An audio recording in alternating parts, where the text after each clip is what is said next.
Assalamualaikum warahmatullahi wabarakatuh. Selamat pagi semuanya. Pada kesempatan kali ini, kami selaku kelompok 8 akan membahas materi bab 9 tentang mempertimbangkan risiko kecurangan. Sebelum kami memaparkan hasil diskusi kami, izinkan saya memperkenalkan anggota kelompok saya.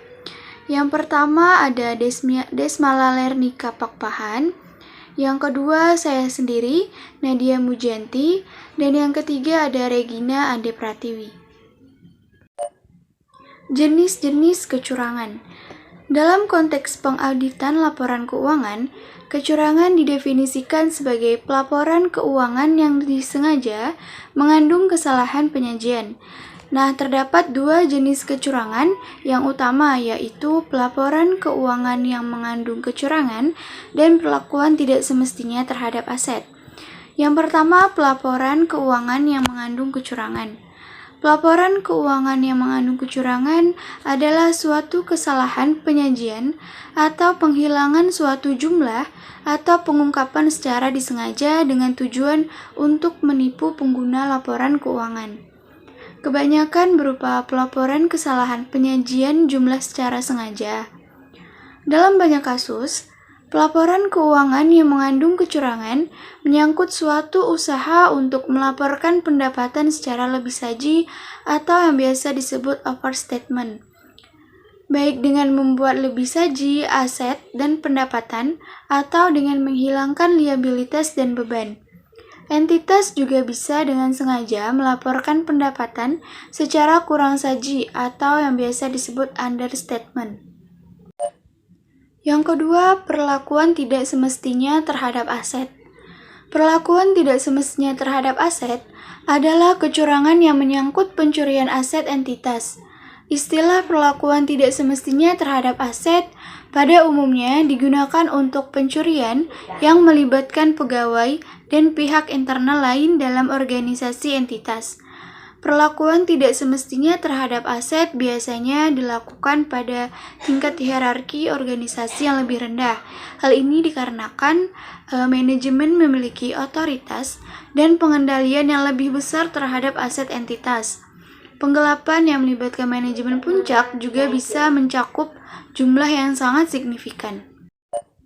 Kondisi-kondisi penyebab kecurangan.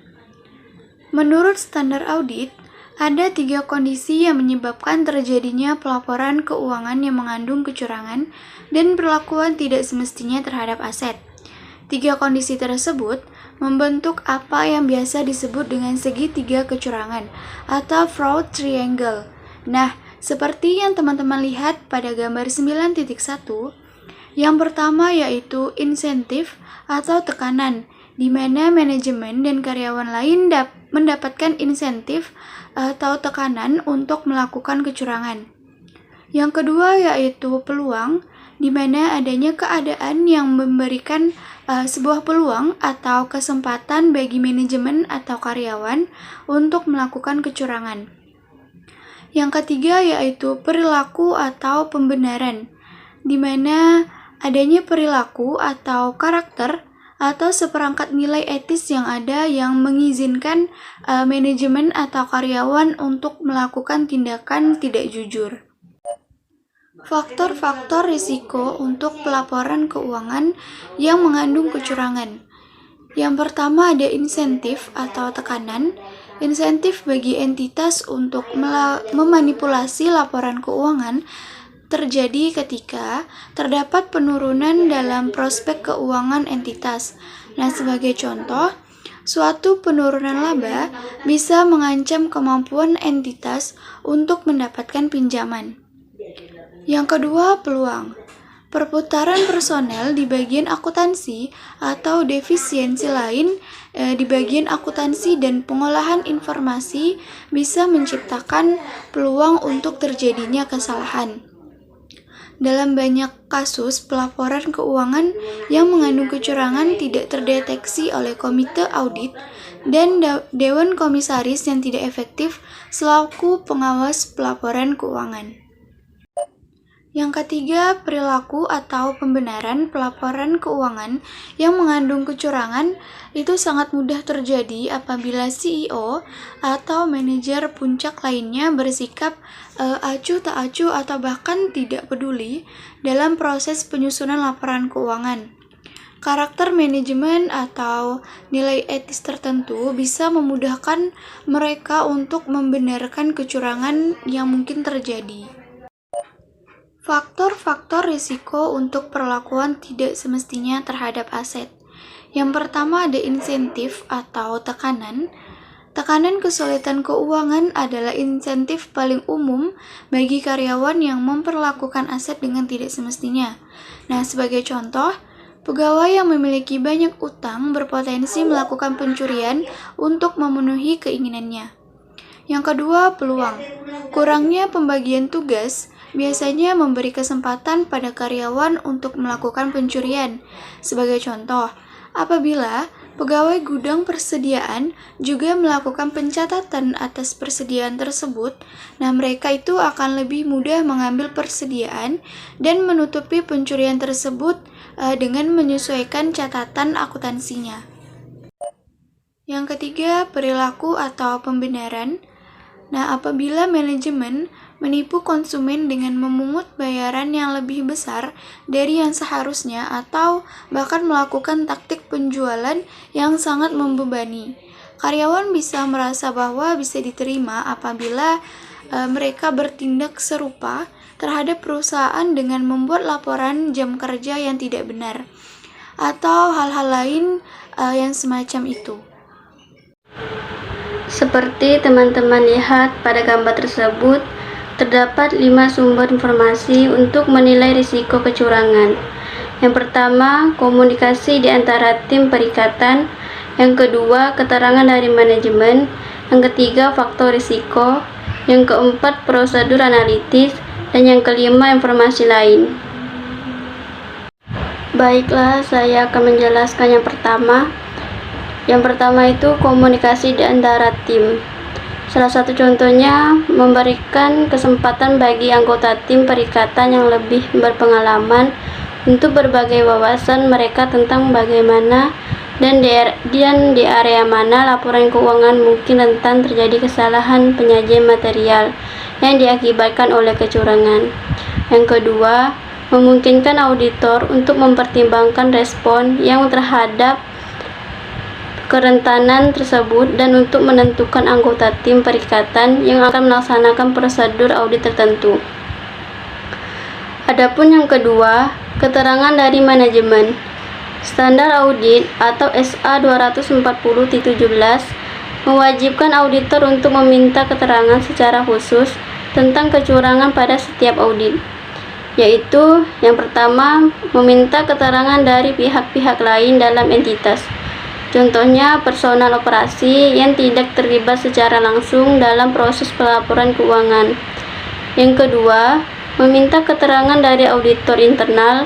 Auditor harus meminta keterangan dari bagian audit internal untuk meminta keterangan apakah mereka memiliki pengetahuan mengenai setiap kecurangan yang aktual, diduga, atau dicurigai yang berdampak pada entitas, dan untuk memperoleh pandangan mereka tentang risiko kecurangan. Yang ketiga, faktor risiko kecurangan. Kondisi yang memberikan peluang untuk melakukan risiko kecurangan sebagai berikut. Yang pertama, kebutuhan untuk memenuhi harapan pihak ketiga untuk mendapatkan tambahan ekuitas dapat menimbulkan tekanan untuk melakukan kecurangan. Yang kedua, pemberian bonus signifikan jika target laba yang tidak realistis dapat dipenuhi akan mendorong terjadinya kecurangan. Yang ketiga, lingkungan pengendalian yang tidak efektif dapat menciptakan peluang untuk melakukan kecurangan.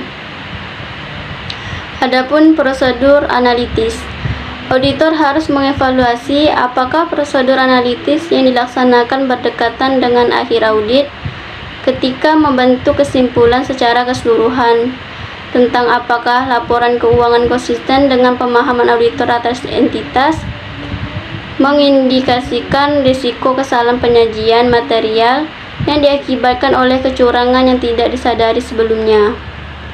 Dan yang kelima, informasi lain. Sebagai tambahan dari informasi yang diperoleh dalam melakukan prosedur analitis, informasi lain yang diperoleh mengenai entitas dan lingkungannya dapat membantu untuk mengindikasikan risiko-risiko kesalahan penyajian material yang diakibatkan oleh kecurangan. Diskusi di antara anggota tim mungkin menyediakan informasi yang dapat membantu mengidentifikasi risiko-risiko tersebut. Merespon risiko kecurangan. Standar audit atau SA 330 menetapkan sebagai berikut. Auditor harus menentukan respon keseluruhan terhadap hasil penilaian risiko kesalahan penyajian material yang diakibatkan oleh kecurangan pada tingkat laporan keuangan. Respon auditor terhadap risiko kecurangan meliputi hal-hal berikut. Yang pertama, menentukan respon keseluruhan.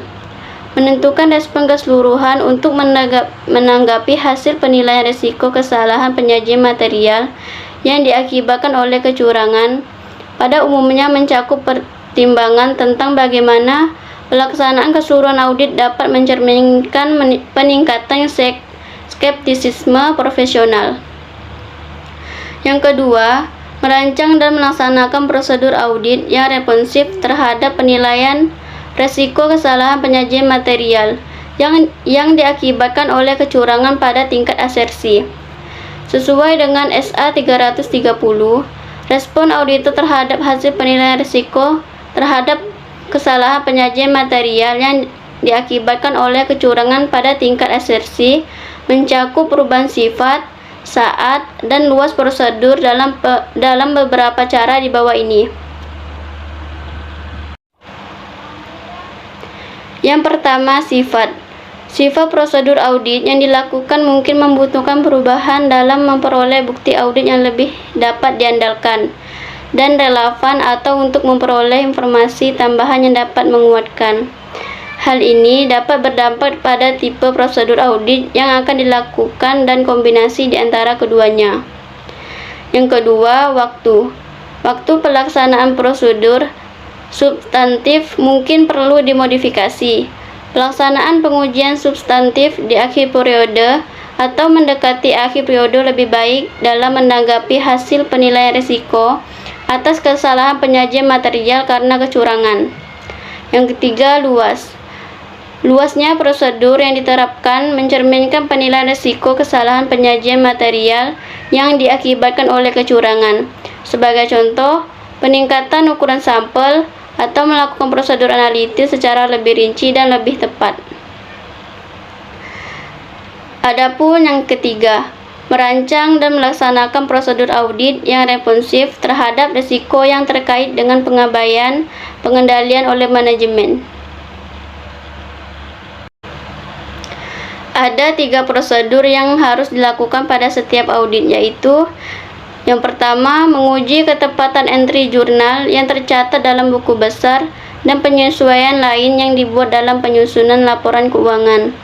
Yang kedua, menelaah estimasi akuntansi untuk menemukan hal bias dan mengevaluasi apakah kondisi yang menyebabkan hal bias tersebut merupakan kesalahan penyajian material yang diakibatkan oleh kecurangan.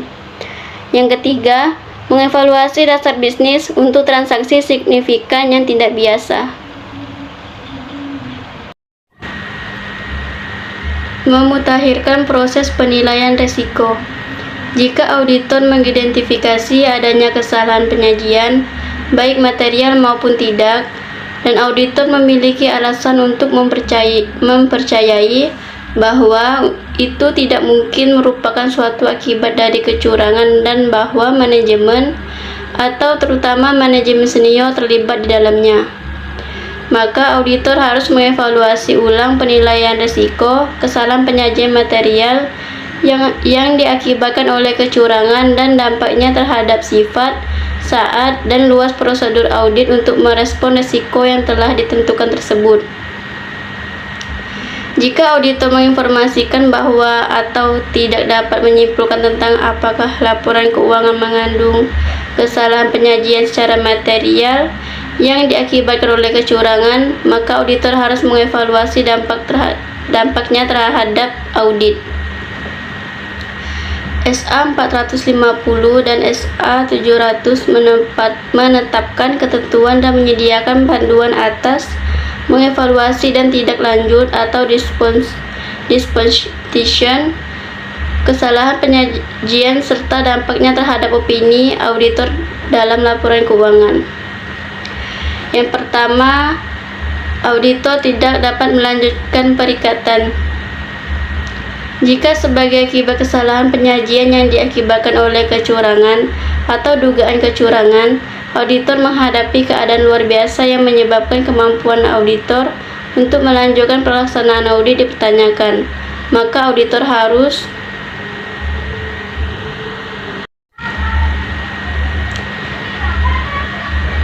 menentukan tanggung jawab profesional dan hukum yang dapat berlaku dalam kondisi tersebut. Yang kedua, mempertimbangkan apakah sudah tepat menarik diri dari perikatan. Yang ketiga, jika auditor menarik diri dari perikatan, auditor harus membahas dengan tingkat manajemen yang tepat dan pihak yang bertanggung jawab atas tata kelola tentang penarikan diri auditor dari perikatan dan alasan, serta menentukan apakah ada ketentuan profesional atau hukum untuk melapor kepada individu atau kelompok individu yang membuat perjanjian audit atau dalam beberapa kasus kepada badan pengatur tentang penarikan diri auditor dari perikatan dan alasannya. Contoh kondisi penyimpangan yang dapat terjadi dan dapat mempertanyakan kemampuan auditor untuk melanjutkan pelaksanaan audit mencakup: yang pertama, entitas tidak melakukan tindakan yang tepat atau kecurangan yang dipandang perlu oleh auditor dalam kondisi tersebut, bahkan ketika kecurangan tersebut tidak material terhadap laporan keuangan. Dan yang kedua, pertimbangan auditor atas risiko kesalahan penyajian material atas kecurangan yang bersifat material dan berdampak luas. Yang ketiga, auditor memiliki kepedulian signifikan atas kompetensi atau integritas manajemen yang bertanggung jawab atas tata kelola. Selanjutnya, representasi tertulis. Standar audit atau SA 230.39 menegaskan secara lebih rinci bahwa auditor harus memperoleh representasi tertulis dari manajemen dan, jika relevan, pihak yang bertanggung jawab atas tata kelola, yaitu yang pertama, mereka menyatakan tanggung jawab untuk merancang, mengimplementasikan, dan memelihara pengendalian internal untuk mencegah dan mendeteksi kecurangan. Yang kedua, mengungkapkan kepada auditor hasil penilaian manajemen atas risiko laporan keuangan mengandung kesalahan material yang diakibatkan oleh kecurangan. Yang ketiga, mengungkapkan kepada auditor mengenai kecurangan atau dugaan kecurangan yang melibatkan: yang pertama, manajemen; yang kedua, karyawan yang memiliki peran signifikan; yang ketiga, karyawan lain. Adapun selanjutnya, mengungkapkan kepada auditor mengenai adanya dugaan kecurangan yang berdampak pada laporan keuangan entitas, dikomunikasikan oleh karyawan, mantan karyawan, analis, badan pengatur, atau pihak lainnya.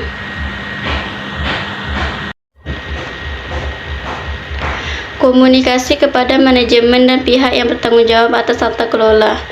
Yang pertama, komunikasi kepada manajemen; yang kedua, komunikasi dengan pihak yang bertanggung jawab atas tata kelola; yang ketiga, komunikasi kepada badan pengatur dan penegak hukum.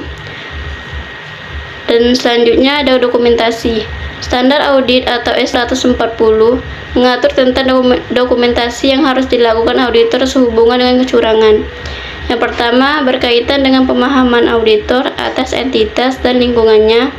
Yang kedua, berkaitan dengan respon auditor atas risiko. Yang ketiga, berkaitan dengan pengomunikasian kecurangan. Area risiko kecurangan spesifik. Risiko kecurangan pendapatan dan piutang usaha, artinya akun pendapatan dan akun piutang serta akun kas biasanya rentan terhadap manipulasi dan pencurian. Hal ini disebabkan karena penjualan seringkali secara kas atau mudah dikonversi ke kas yang sangat rentan dicuri.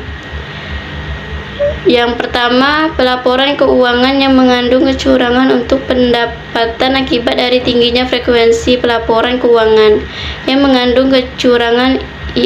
IFRS menerbitkan pedoman untuk pengakuan pendapatan. Ada 3 tipe utama manipulasi pendapatan. Yang pertama, pendapatan fiktif. Yang kedua, pengakuan pendapatan prematur. Yang ketiga, manipulasi penyesuaian terhadap pendapatan. Yang kedua, tanda peringatan untuk kecurangan pendapatan.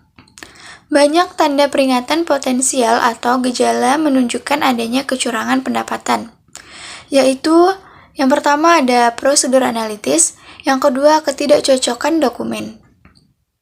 Ketiga, penggelapan penerimaan menyangkut pendapatan. Meskipun penggelapan penerimaan kas jarang sematerial kecurangan pelaporan pendapatan, kecurangan semacam ini bisa sangat berarti bagi perusahaan karena menimbulkan kerugian aset secara langsung. Contohnya, yang pertama tidak mencatat penjualan, yang kedua pencurian penerimaan kas setelah penjualan dicatat. Untuk menyembunyikan pencurian, pelaku kecurangan harus menurunkan jumlah dalam akun pelanggan dengan salah satu dari 3 cara berikut. Yang pertama, mencatat suatu retur atau pengurangan harga penjualan. Yang kedua, menghapus akun pada pelanggan. Dan yang ketiga, menerapkan pembayaran dari pelanggan yang satu ke akun pelanggan yang lain, yang biasa disebut dengan lapping. Yang keempat, tanda peringatan penggelapan pendapatan dan penerimaan kas. Relatif sedikit pencurian penjualan dan penerimaan kas terkait yang bisa dicegah dan dideteksi oleh pengendalian internal yang dirancang untuk meminimumkan kesempatan kecurangan. Untuk mendeteksi kecurangan yang lebih besar, prosedur analitis dan pembandingan lainnya dapat digunakan. Risiko kecurangan persediaan.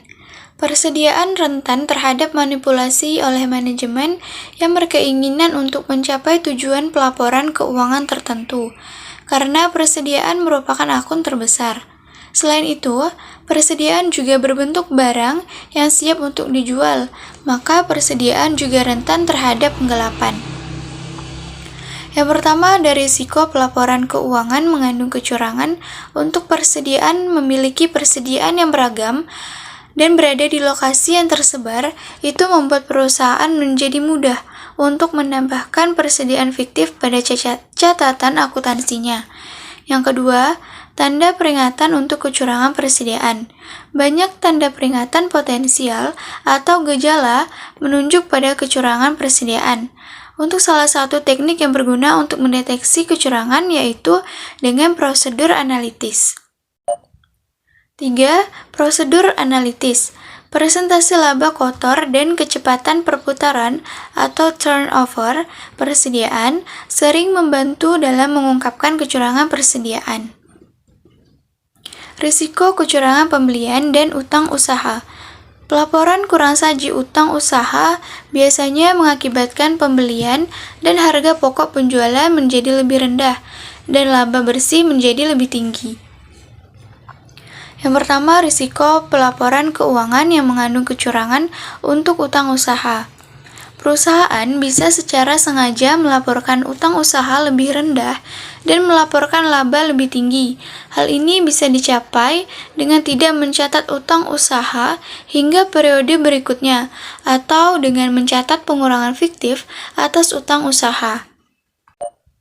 Yang kedua, kecurangan dalam siklus pembelian dan pembayaran. Kecurangan yang paling umum terjadi dalam bidang pembelian ialah si pelaku kecurangan melakukan pembayaran kepada pemasok fiktif dan menyetorkan kas ke akun fiktif. Area lain risiko kecurangan. Yang pertama, aset tetap.